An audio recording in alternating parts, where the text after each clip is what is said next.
Live from London, this is BBC News. Well, Shivin, there is a change of guard at the BBC. Indian origin Sameer Shah will be the next chairman of the UK state broadcaster. Well, his appointment comes after his predecessor Richard Sharp quit in April over a loan to then Prime Minister Boris Johnson. Shah's appointment, which will almost certainly be ratified by a Parliament committee, comes when the BBC is facing increased funding pressures. The media giant is currently looking to save $627 million and recently announced cutbacks to its flagship Newsnight show. 71-year-old Shah has worked in television for over 40 years, holding a number of roles at the BBC, including as head of current affairs. As the new chairman, he has his task cut out for him. He would need to negotiate an increase in the licence fee, which is where the BBC gets most of its funding from. But reports suggest that Prime Minister Rishi Sunak plans to block a 9% increase in the annual fee, which stands at $200 per household.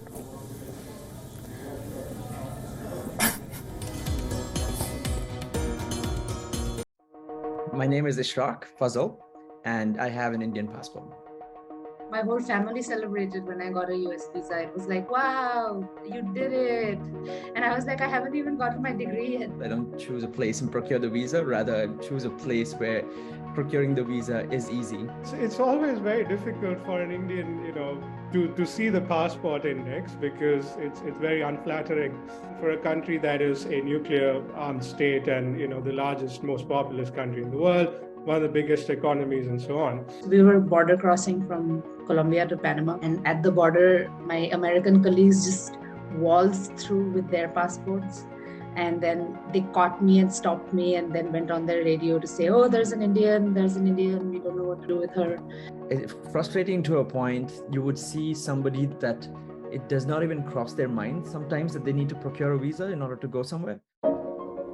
Historically, it's been difficult for Indians to travel abroad. Now, post-COVID, that situation has got exacerbated even more. US consulates and embassies have cut back their staff. I'm from Guwahati. Mahi, where I'm originally from. There's no major visa processing happening there, obviously. So the closest other options were Bangalore and Cochin. So I have to book a flight to another city.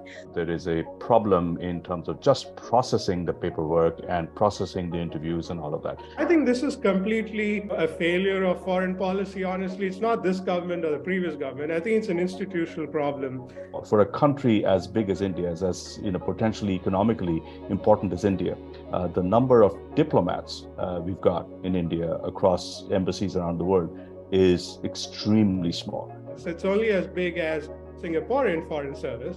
Which is ridiculous, just thinking about the sizes of the two countries. If you're an Indian, you definitely must be here illegally or trying to cross illegally. That has stuck in people's minds, that this is, essentially a poor country with large numbers of people who are looking for work. And so they're just going to travel and then stay on. Much of that impression, comes from in India from the 1960s, 1970s, 1980s, and that India doesn't exist right now.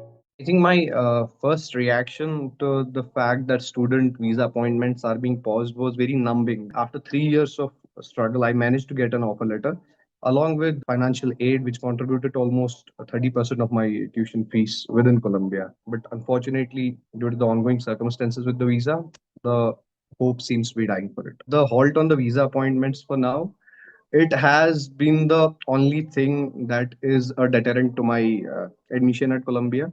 My application is done, my financial aid is, I've got an offer letter for that as well, which I have accepted.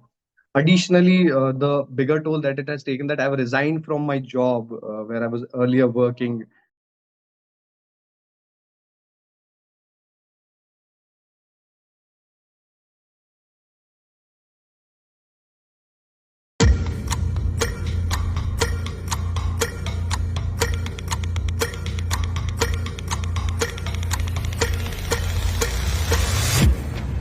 Live from London, this is BBC News.